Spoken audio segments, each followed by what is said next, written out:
ओ भाई जंग का वजूद क्या दिया हमें? नंबर वन है जी, नंबर वन जंग कर रहे हैं, 71 में जंग फलाना हो गया टिमकाना हो गया, उसके बाद भी हमें क्या मिला है? वो लोग बेचारे सुकून के साथ बैठे हुए हैं। कभी आपने नहीं सुना होगा कि इंडिया कह रहे जी हम सर्जिकल स्ट्राइक कर रहे हैं, फलाना कर रहे हैं, टिमकाना कर रहे हैं। हमारा जो भी आर्मी चीफ आता है, हम इंडिया को देख लेंगे, हम आंखों में आंखें डाल के बातें करेंगे। ओ भाई उनके मुताबिक आ तो जाओ। हमारी जो पॉलिसीज़ रही हैं पाकिस्तानी पॉलिसीज़ अनफॉर्चुनेटली 80s में और 90s में वो बहुत ज़्यादा मतलब हम लोग इस तरह हम लोग दूसरों के घरों में घुसे रहे हैं, उसकी वजह से प्रॉब्लम्स अपने घर में ज़्यादा हो गई हैं। नहीं अभी और सुनिए। पाकिस्तान को चारों तरफ से घेरा जा रहा है। अच्छा असल वजह तो यही है ना, वो नंबरदार बनना चाहता है, चारों तरफ से घेरा डालेगा। उसको इमदाद इसलिए दी है कि वहाँ पे भी नंबरदारी आएगी उसकी, और पाकिस्तान को कंट्रोल करने की कोशिश है। और क्या है? आपका नाम? हैदर। हैदर, आपको पता है इंडिया ने अफगानिस्तान को, तालिबान गवर्नमेंट को 200 करोड़ रुपए की इमदाद की है। क्या कहेंगे आप इस हवाले से? क्योंकि हमें समझने नहीं दिया जा रहा ना, हम लोगों को समझने नहीं दिया जा रहा। प्रॉब्लम ये है, ये तो हमारे प्यारे नबी आप सल्लल्लाहु अलैहि वसल्लम ने भी फरमाया कि हमसाये के साथ अच्छे सलूक रखो, ठीक है? कि ये नहीं कि हर वक्त जंग। ओ भाई जंग करने के बावजूद क्या दिया हमें? नंबर वन है जी, नंबर वन जंग कर रहे हैं, 71 में जंग फलाना हो गया टिमकाना हो गया, उसके बाद भी हमें क्या मिला है? वो लोग बेचारे सुकून के साथ बैठे हुए हैं। कभी आपने नहीं सुना होगा कि इंडिया कह रहे जी हम सर्जिकल स्ट्राइक कर रहे हैं, फलाना कर रहे हैं, टिमकाना कर रहे हैं। हमारा जो भी आर्मी चीफ आता है, हम इंडिया को देख लेंगे, कुछ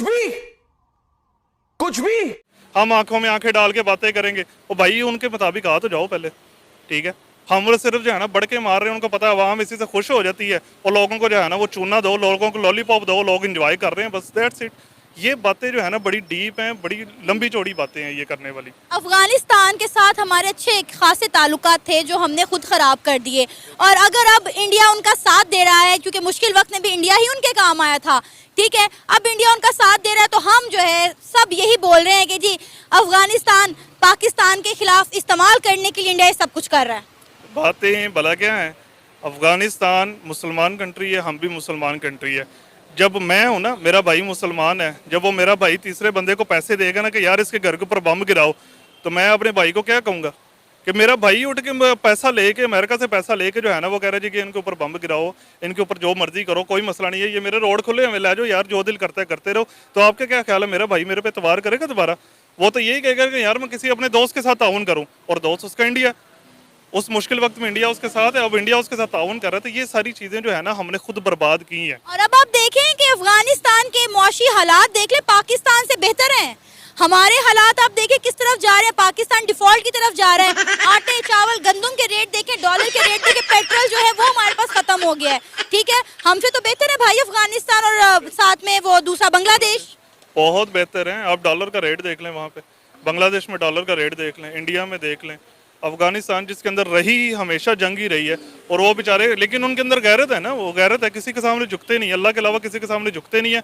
और जो बंदा किसी के सामने नहीं झुकता, अल्लाह उसका हाथ पकड़ लेता है, ठीक है? अल्लाह कहता है तो किसी के सामने नहीं झुका, अब तो भाई मेरे साथ है, अब जो तो कहेगा वो मैं तेरे साथ करूंगा, हमेशा अच्छा ही होगा। हम लोगों को ना एक चीज़ की कमी है, और मसला ये है कि हमें अपना हक लेना नहीं आता। बस ये छोटी सी बात है। जब पाकिस्तानी अवाम तुर्की की तरह जाग जाएगी ना, टैंकों के आगे लेट जाएगी, अपना हक के लिए खड़ी हो जाएगी, तो फिर आप देखेंगे कि पाकिस्तान भी जो है ना वो सफ़े अव्वल में आ जाएगा। लेकिन ये हो नहीं सकता। वो इसलिए कर रहा है कि पाकिस्तान को चारों तरफ से घेरा जा रहा है। अच्छा असल वजह तो यही है ना, वो नंबरदार बनना चाहता है, चारों तरफ से घेरा डालेगा। उसको इमदाद इसलिए दी है कि वहाँ पे भी नंबरदारी आएगी उसकी, और पाकिस्तान को कंट्रोल करने की कोशिश है। और क्या है? पाकिस्तान इस तरह कैसे कंट्रोल आगा? इमदाद तो उन्होंने अफगानिस्तान को किए, पाकिस्तान कैसे कंट्रोल हो गया? तो अफगानिस्तान को इमदाद देगा तो अफगानिस्तान उसकी बात मानेगी ना। मैं आपको कुछ दूंगा तो आप जाहिर सी बात है मेरी बात मानेंगे ना। अच्छा, किस तरह की बात मनवाना चाह रहे हैं इंडिया अफगानिस्तान से? यही बात मनवाना चाह रहा है ना कि हमारा होल्ड हो एशिया के ऊपर। अच्छा, और क्या बात उसने मनवानी है?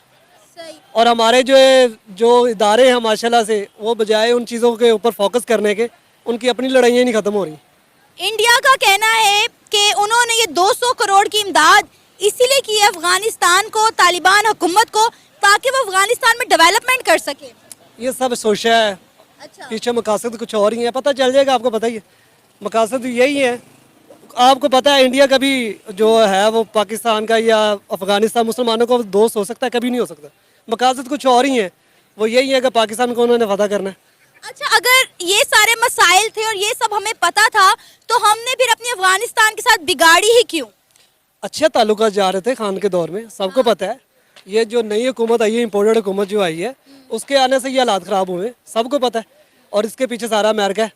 अच्छा, जी बिल्कुल ऐसे। 5 में नेहरू ने पूरा आईटी सेक्टर लगाना शुरू, आईटी को पूरा एजुकेशन, हायर एजुकेशन को प्रमोट किया। आज इंडियन यूथ बड़े ग्लोबल हाई जायंट टेक्निक्स के सीईओज हैं जनाब। ये तो पता है 1945 में नहीं 55 से शुरू करते हुए फिर उनको जब इंदिरा गांधी राजीव गांधी ने उनको बढ़ाया। और ये बात बड़ा मशहूर है कि वहाँ आईटी सेक्टर्स ओपन कर रहे थे, हम यहाँ मदरसे खोल रहे थे। आप यूरोपियन यूनियन की मिसाल ले लें कि वहाँ पे जो पहले वहाँ पे भी यही सिचुएशन थी, यही हालात थे, लेकिन जब उन्होंने अपनी फ्री ट्रेड और फ्री बॉर्डर एग्रीमेंट, वो शंजन एग्रीमेंट जो उन्होंने किया था, उसके बाद उनके हालात बदले। एक जो अमीर था उसने गरीब मुल्क में इन्वेस्ट किया तो स्टेबिलिटी की तरफ वो चले गए। और यही हालात अगर पाकिस्तान में, जैसे हमने सार्क बनाई थी, अगर हम उसको मोबिलाइज़ कर दें सोसाइटी में, साउथ एशिया में, तो हमारे जो है ना हालात इससे काफ़ी बेहतर हो सकते। लेकिन अगर हम मज़हब को जैसा कि अपना फॉरेन पॉलिसी के एक डिटर्मिनेंट अगर रखें तो इससे हमारे लिए आज के दौर में बड़ा नुकसान है। जैसा इसराइल को रिकग्नाइज नहीं करना, जैसा नॉन मुस्लिम इंडिया से पाकिस्तान का, ये सब कोर्स हमारे तो प्रॉब्लम्स हैं इंडिया कश्मीर के साथ। कंट्रीज के इंडिया और चाइना के भी हैं। नहीं, मैं यही कह रहा हूँ कि हमें उन चीज़ों को, जैसे चाइनीज प्रेसिडेंट ने कहा था कि जो इश्यूज जो they are unresolvable at the time, they should be put at the shelf. उनको शेल्फ में रखते हुए हमें ट्रेड और बाकी एरियाज पे काम करना है। वर्ल्ड बैंक की रिपोर्ट के मुताबिक पाकिस्तान और इंडिया के दरमियान 37 बिलियन पोटेंशियल है ट्रेड का। पाकिस्तान को ज़रूरत है मेडिसिन की। पाकिस्तान वही प्याज, वही चीज़ें इंडिया के दुबई से मंगवा, वो ट्रिपल गुना पाकिस्तान पे महंगाई पे। क्या बात है सर,